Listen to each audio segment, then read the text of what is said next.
اس کے بعد بھی اگر آنکھ نہیں کھلتی کسی انسان کی تو میں نہیں سمجھتا کہ وہ اپنے گرد اس نے جو یہ فلا تزکوا انفسکم، اس نے جو اپنے گرد تزکیہ نفس کا ایک مصنوعی حالہ بنا لیا ہے، کبھی بھی وہ اس حالے سے نکل سکے گا اگر اس حدیث سے بھی آنکھ نہ کھلی۔ اور وہ حدیث کیا ہے؟ مولانا اشرف علی تھانوی نے اس کو اپنے جو خطبات جمعہ ہیں ان میں نقل کیا ہے، بیہقی کی روایت ہے۔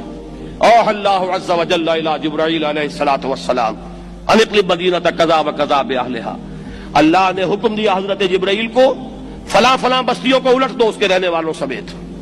قال فقال، حضور نے فرمایا، اس پر حضرت جبرائیل نے عرض کیا بارگاہ خداوندی میں، ان فیہا عبدک فلانا لم یعصک طرفۃ عین، پروردگار اس بستی کو الٹ دوں، اس میں تو تیرا فلاں بندہ بھی ہے جس نے کبھی پلک جھپکنے جتنی دیر بھی معصیت میں بسر نہیں کی۔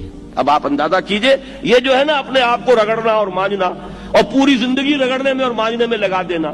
ہم بعض بزرگوں کے تذکرے میں سنتے ہیں اتنے اللہ والے تھے، اتنے اللہ والے تھے کہ ان کا گھوڑا بھی کوئی مشکوک دانہ نہیں کھاتا تھا، اور وہ خود جو ہے وہ انگریز کی عدالت میں بیٹھے ہوئے اور انگریز کی نوکری کر رہے تھے۔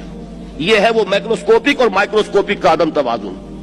طاغوت کی چاکری کر رہے ہیں، انگریز کی ملازمت کر رہے ہیں، انگریز کے قانون کی تنفیذ کے اندر اعلی کار بن رہے ہیں، لیکن ذاتی تقوی اور ذاتی نیکی اور ذاتی للہیت جو ہے اس کا معیار یہ ہے کہ ان کا گھوڑا بھی مشکوک چارہ اور مشکوک کھانا نہیں کھا سکتا۔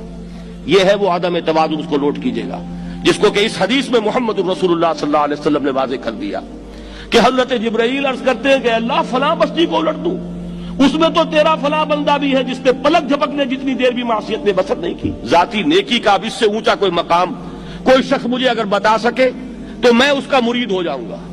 اس سے اونچا کوئی مقام ہوگا کہ آنکھ جھپکنے جتنی دیر بھی کسی نے معصیت میں بسر نہیں کی، ذاتی نیکی کی معراج۔ لیکن حکم کیا ہوا بارگاہ خداوندی سے؟ قال فقال، حضور نے فرمایا، اللہ تعالیٰ نے حکم دیا جبرائیل کو، اقلب علیہ وعلیہ، الٹو اس بستی کو، پہلے اس بدبخت پر پھر دوسروں پر۔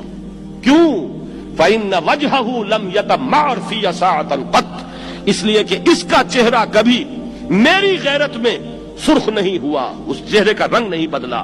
بے غیرت انسان، بدیاں پھیلتی رہیں، میرے دین کو روندا جاتا رہا، میری شریعت کی دھجیاں بگڑتی رہیں، عوامر کا مذاق اڑایا جاتا رہا، نواہی کے لیے دنیا کے اندر جن چیزوں سے میں نے روکا اس کے لیے فلسفے تراشے گئے، اور یہ لگا رہا مست رکھو ذکر و فکر صبح گاہی میں اسے۔ یہ سوائے ذاتی اپنے اس اصلاح کے اور ذاتی تقوی کے اور ذاتی نیکی کے اور ذاتی عبادت گزاری کے یہ میدان میں نہیں آیا، اس کا خون نہیں کھولا کبھی، اس کے چہرے کا رنگ متغیر نہیں ہوا، لہذا یہ دوہرا مجرم ہے۔